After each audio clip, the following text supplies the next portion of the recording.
Shalom, shalom. Naitwa Apostle Albert Kurwa wa kanisa la SBC Mito ya Baraka Ngara. Nipo hapa kwa ajili ya kuletea neno la Mungu. Kuombe ufuatane nami katika mitandao ya kijamii, Facebook kwa jina la SBC Church Ngara, lakini pia katika mtandao wa YouTube na akaunti yetu inaitwa SBC Ngara. Kwa hiyo tutakuwepo pale kwa ajili ya neno la Mungu. Nataka tujifunze neno la Mungu siku ya leo katika kitabu hiki cha Yohana Mtakatifu, hii sura ya kwanza kabisa na huu mstari wa kwanza. Roho wa Mungu yuko mahali hapa kwa ajili ya kutufundisha kile ambacho amependa mwenyewe kutufundisha siku ya leo. Yohana sura ya kwanza mstari wa kwanza. Hapo mwanzo kulikuwako neno, naye neno alikuwako kwa Mungu, naye neno alikuwa Mungu. Huyo mwanzo alikuwako kwa Mungu. Vyote vilifanyika kwa huyo, wala pasipo yeye hakikufanyika chochote kilichofanyika. Ndani yake ndimo ulimokuwa uzima, na ule uzima ulikuwa nuru ya watu, nayo nuru yang'aa gizani, wala giza halikuiweza. Alitokea mtu aliyetumwa kutoka kwa Mungu, jina lake Yohana. Huyo alikuja kwa ushuhuda, ili aishuhudie ile nuru, wote wapate kuamini kwa yeye. Huyo hakuwa ile nuru, bali alikuja ili aishuhudie ile nuru. Kulikuwako nuru halisi, amtiaye nuru kila mtu akija katika ulimwengu.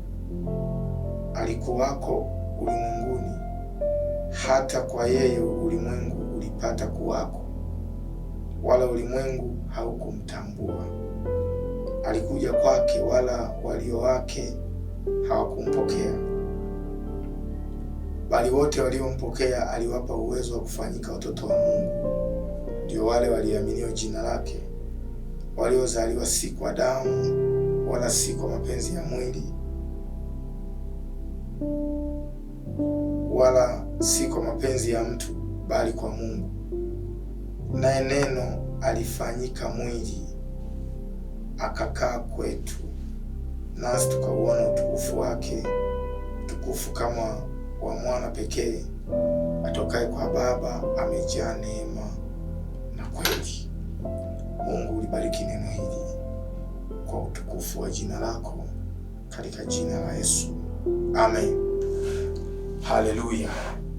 Biblia inazungumza maneno haya katika Injili ya Yohana Mtakatifu, ambapo neno hili linazungumza kuhusu Yesu Kristo ambaye ni neno. Tena nasema hapo mwanzo kulikuwako neno, na yule neno alikuwako kwa Mungu, naye neno alikuwa Mungu. Lakini katika mtiririko huu tunaona huyu neno mwisho, tunaona alikuja kwetu, akakaa kwetu, akazaliwa kama binadamu wa kawaida, halafu akadhihirika katika udhihirisho ambao kila mwenye mwili alimuona katika kizazi kile. Tunaona hapa maandiko matakatifu yanazungumza kwa habari ya neno la Mungu, jinsi ambavyo lilivaa mwili. Nataka tujifunze neno hili kwamba neno la Mungu lina uwezo wa kuvaa mwili. Neno la Mungu linaweza kuvaa mwili. Anasema naye neno alikuwa Mungu, akaja kwetu, akakaa kwetu. Kwa lugha rahisi ni kwamba alipovaa mwili akaonekana na watu wote, akadhihirika kwenye ile jamii, watu wakauona utukufu wake, watu wakafurahia uwepo wake, watu wakapokea baraka kutokana na uwepo wake, watu wakaponywa kutokana na uwepo wake. Kwa tunajifunza kitu hapa kwamba neno la Mungu lina uwezo wa kuvaa mwili, maana ni neno, tena anasema ni nuru halisi, amtiaye nuru kila mtu anayehitaji ile nuru, kwa sababu ile nuru, ndani ya ile nuru kulikuwa na uzima. Ule uzima ulikuwa ndani ya watu, uliingia ndani ya watu, na huo uzima pia ulikuwa ni nuru ya watu. Na Yesu anasema mimi ni nuru ya ulimwengu. Maana wengine anasema yeye ni chumvi ya ulimwengu. Yeye ni nuru ya ulimwengu, na wote wanaompokea anawapa ile nuru. Ile nuru inakaa ndani ya kila aliyempokea Yesu, na inapokaa ndani yake ile nuru halisi inamfanya huyu mtu kuwa wa tofauti. Hawi kama kawaida, anakuwa na Mungu ndani yake, anakuwa na nuru ndani yake. Ile giza linakuwa halimtawali tena. Maana giza linalozungumzwa hapa ni giza la kutokumjua Mungu, ni giza la kishetani, ni giza ambalo linamtia mtu ujinga wa kutokumfahamu Mungu vema. Anaishiishi tu, lakini si katika hali ya ufahamu wa kimungu ndani yake. Sasa hapa anasema na nuru na neno akafanyika mwili, akaja kwetu, akakaa kwetu, akaishi na wanadamu, akajidhihirisha kwa wanadamu. Sasa hili neno la Mungu tunajifunza kitu hapa, kwamba lina uwezo wa kuvaa mwili. Sasa linapovaa mwili, maana yake ni kwamba unakuwa ni mwili unaoshikika, kinakuwa ni kitu kinachoshikika. Kama ni neno la uzima, ule uzima unakuwa dhahiri. Kama ni neno la baraka, zile baraka zinakuwa dhahiri. Kama ni neno la wokovu, linakuwa dhahiri. Maana yake huyu mtu anaposikiliza lile neno la Mungu, linapoingia ndani yake na akalipokea kwa imani, linatengeneza mwili, linakuwa halisi. Anasema hivi, naye neno akafanyika mwili. Mstari wa 14, naye neno alifanyika mwili akakaa kwetu, nasi tukauona utukufu wake, utukufu kama wa mwana pekee atokaye kwa Baba, amejaa neema na kweli. Sasa huyu neno ambaye ni Mungu anapoingia ndani ya mtu, anapoingia mahali, anafanyika mwili. Maanake lile tafsiri ya lile neno ina uwezo wa kutengeneza mwili. Kama ni neno la uzima, linatengeneza uzima. Kama ni neno la wokovu, linatengeneza wokovu ndani ya mtu. Kama ni neno la uponyaji, linatengeneza uponyaji ndani ya mtu. Kama neno la baraka, linatengeneza baraka ndani ya mtu. Linatengeneza uhalisia wa tafsiri ya lile neno likiwa limevaa mwili. Haleluya. Tunajifunza kitu hapa kwamba tunapokuwa tumemwamini Yesu Kristo kama mwokozi wa maisha yetu, ambaye ndiye neno la uzima, ni lazima tutambue ya kwamba lile neno la Mungu tunalolisikia, lile neno la Mungu tunalohubiriwa, lile neno la Mungu tunalolisoma, kwa kuliamini lina uwezo wa kutengeneza mwili. Maana ili neno lilipoachiliwa lilitengeneza mwili, akazaliwa binadamu aitwaye Kristo Yesu.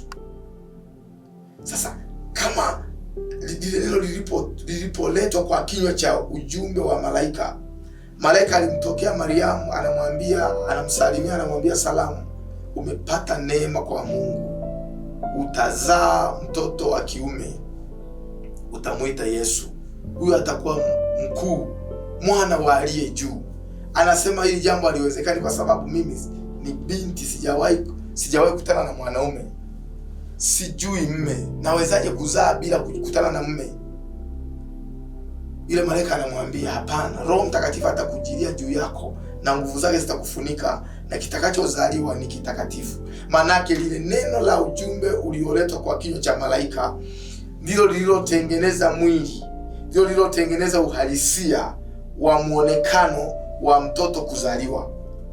Sasa hili neno la Mungu tunalojifunza kila siku na kulisoma, tusipolielewa na kuliingiza kwenye vitendo, tunaweza tukafanya kazi ya hasara. Tunaweza tusipate matokeo na matunda ya lile neno kwa sababu hatujalipokea kama lilivyo. Hatujalipokea kwa kuchanganya na imani ndani yetu. Tusipochanganya imani ndani yetu, tutakachokutana nacho ni kwamba hatutakipata tunachokihitaji kwenye maisha yetu, kwa sababu ili liwe neno lenye mwili lazima lipokelewe kwa imani. Neno la Mungu unapolipokea, Mungu anaposema mimi ni Mungu nikuponyaye, unapolipokea lile neno linakuja kwako likiwa na mwili wa uponyaji, likiwa na picha ya uponyaji, likiwa na uhalisia wa uponyaji, likiwa limebeba uhalisia, tafsiri sahihi ya uponyaji, kwa maana ya kuondoa magonjwa na kumwacha huyu mtu akiwa huru. Anasema naye neno kafanyika mwili. Sasa hili neno la Mungu tunalolisikia kila siku linapaswa lifanyike mwili. Linapofanyika mwili, ule utukufu wa Mungu unapokuja katika hili neno unadhihirisha uhalisia uliokusudiwa. Biblia inasema hivi katika kitabu hiki cha Waebrania.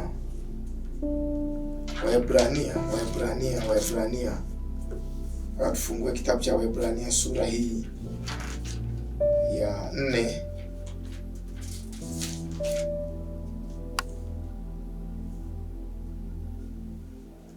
Waebrania sura ya 4 mstari wa kwanza anasema hivi: basi ikiwa ikaliko ahadi ya kuingia katika raha yake, na tuogope mmoja wenu asije akaonekana ameikosa.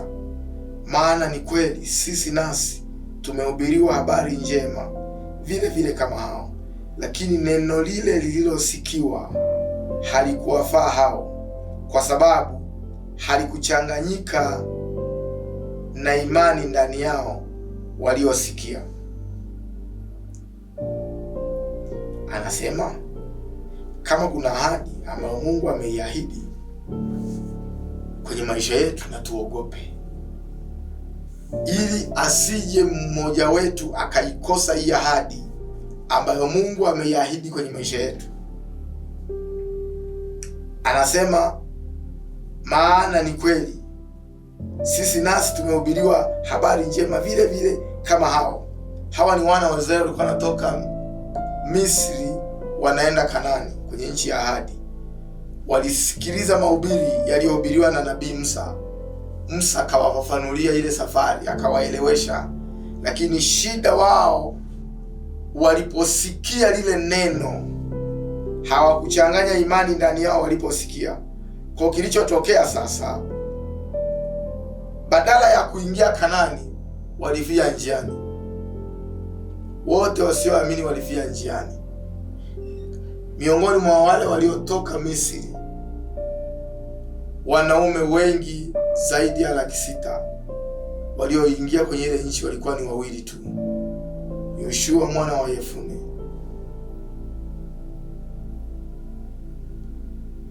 pamoja na Caleb mwana wa Nuni. Watu 2. Kwa nini wale wengine hawakuingia? Walipopokea lile neno hawakulichanganya na imani, hawakuruhusu imani ndani yao, hawakuweka imani pale waliposikia. Mungu kila siku anatusema na sisi, lakini kama hatuwezi kuchanganya imani ndani yetu, tunapolisikia hili neno tunaweza tukasumbuka, tukahangaika, tukachelewa kupata kile tunachokihitaji kutoka kwenye ufalme wa Mungu.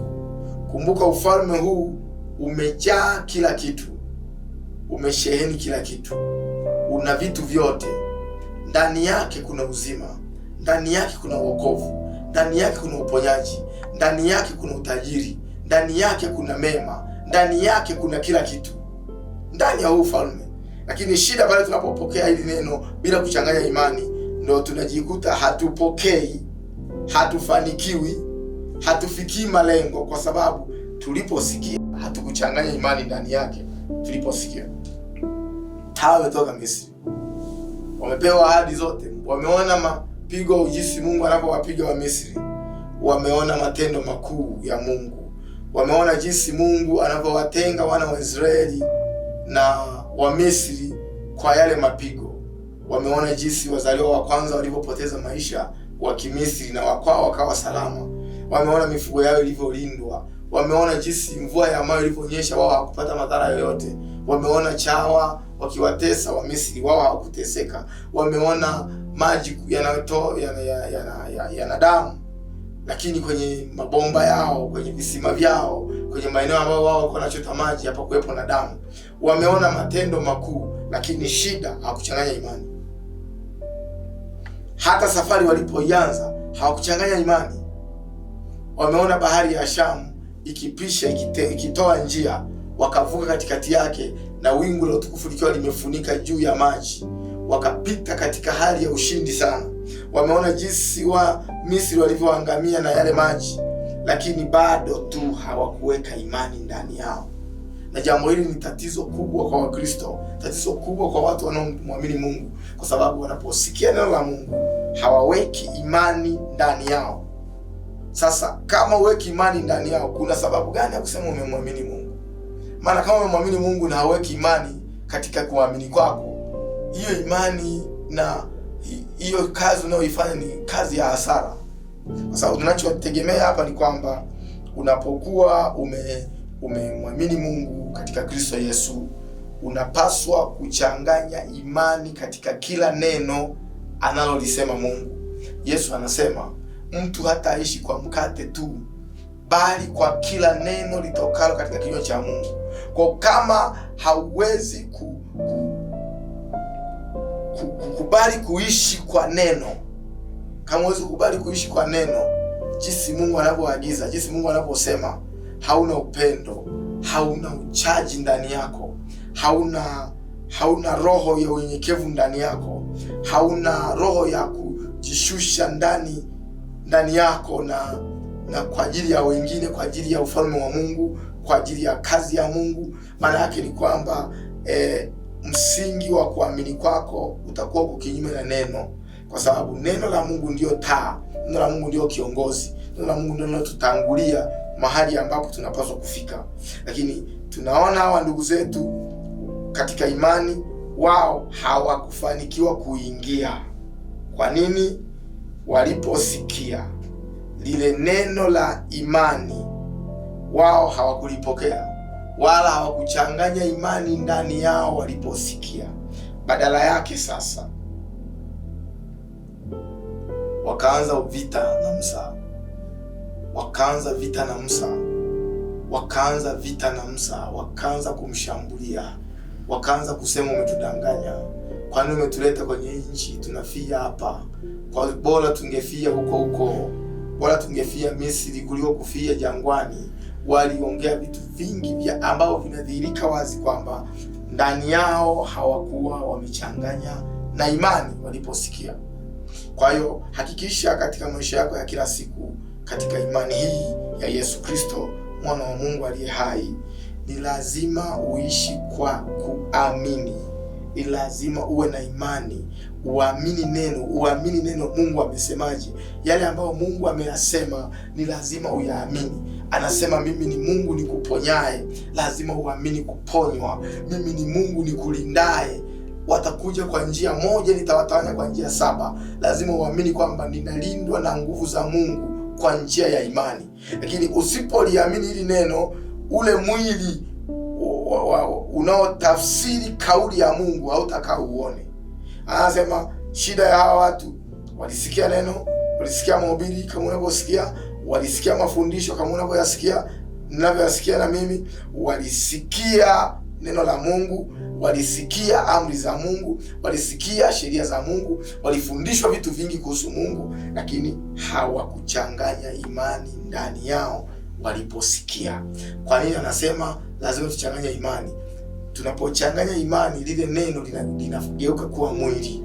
Anasema kwa yule Mariamu alipolipokea lile neno la Yesu, alipolipokea lile neno la kuzaliwa kwa Yesu, kwamba atapaswa kuzaliwa mtoto kwenye tumbo lako, yeye alichanganya imani, akasema na iwe kwangu kama ulivyosema. Kwa hiyo akalipokea lile neno, likatengeneza mwili, likaumba mwili kwenye tumbo lake, kwa sababu amelipokea kwa imani. Mariamu akasema na iwe kwangu kama ulivyosema. Aliposema na iwe kwangu kama ulivyosema, tayari akawa amethibitisha ya kwamba lile neno amelipokea ndani yake, lakini kwa kuchanganya na imani ndani yake, ili mwili uumbike ndani yake wa kumzaa yule mtoto. Na Mungu alisubiri Mariamu akubali. Mungu anakusubiri ukubali. Mungu anasubiri ukiri kwamba katika Mungu nayaweza mambo yote. Katika Mungu nayaweza mambo yote. Katika Mungu ninashinda. Katika Mungu ninapona. Katika Mungu nabarikiwa. Katika Mungu napata kazi. Katika Mungu nafanya biashara. Katika Mungu ninaishi kwa haki. Yaani katika kila jambo, anasema kwamba katika kila jambo fanyeni katika jina la Yesu. Unapolifanya lile jambo katika jina la Yesu na katika imani ya neno la Mungu, maana yake kuna mwili unaumbika pale, kuna jambo la kiroho linaumbika pale. Usipoishi kwa imani katika neno, utapata changamoto mpaka utaona imani katika Kristo ni mzigo mzito, kwa sababu wewe unaenda kwa kuona. Usienende kwa kuona. Unapoenenda kwa kuona, maana yake ni ngumu kwako kufanikiwa.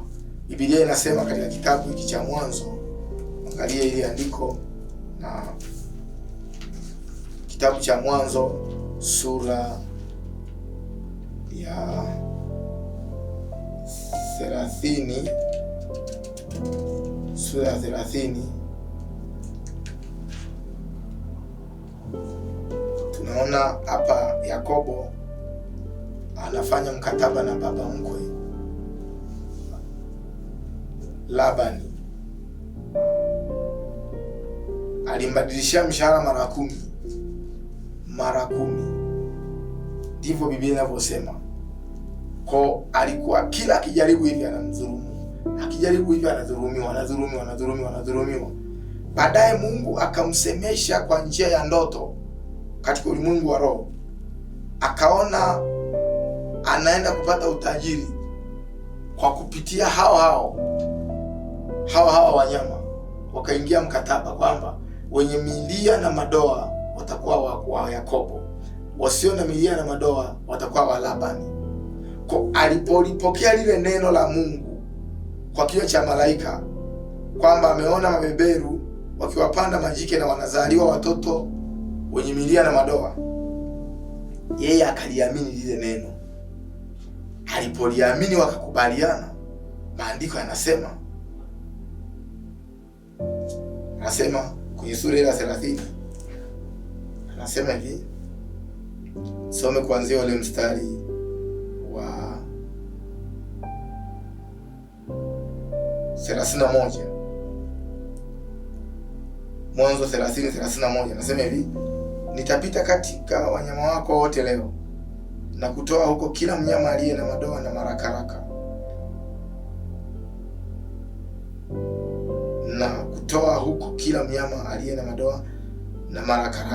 na kila mnyama mweusi katika hao kondoo, na aliye na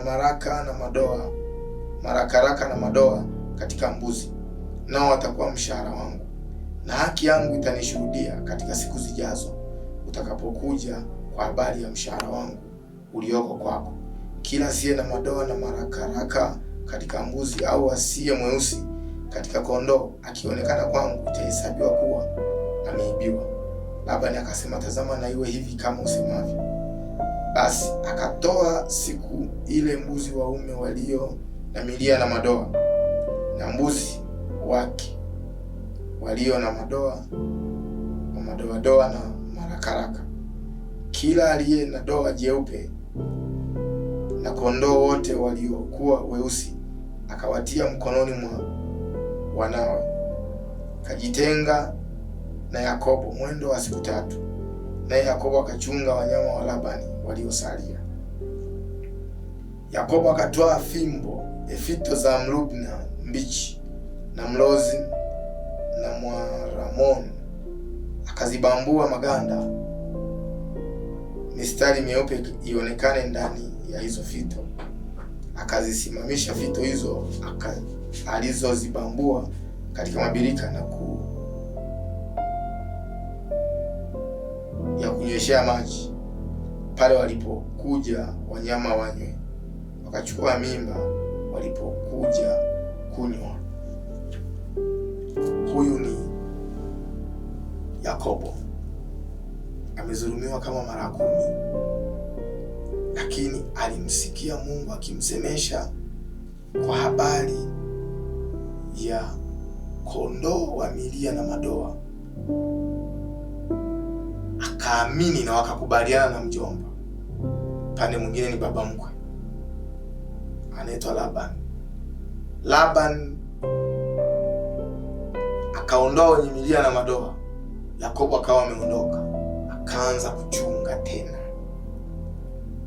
kwa sababu ya lile neno la imani alilolisikia. Akasema, aha, huu ndo wakati wa kuzalisha wenye milia na madoa.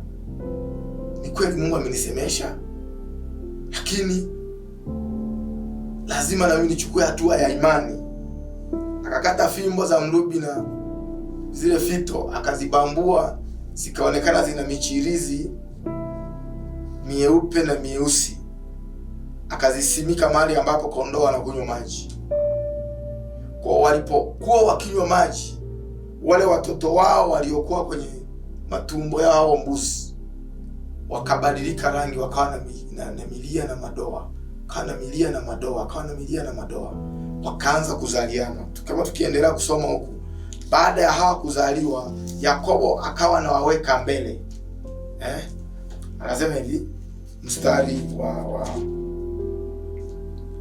wa 39, wanyama wakapata mimba mbele ya hizo fimbo, wakazaa wanyama walio na milia na madoadoa na marakaraka.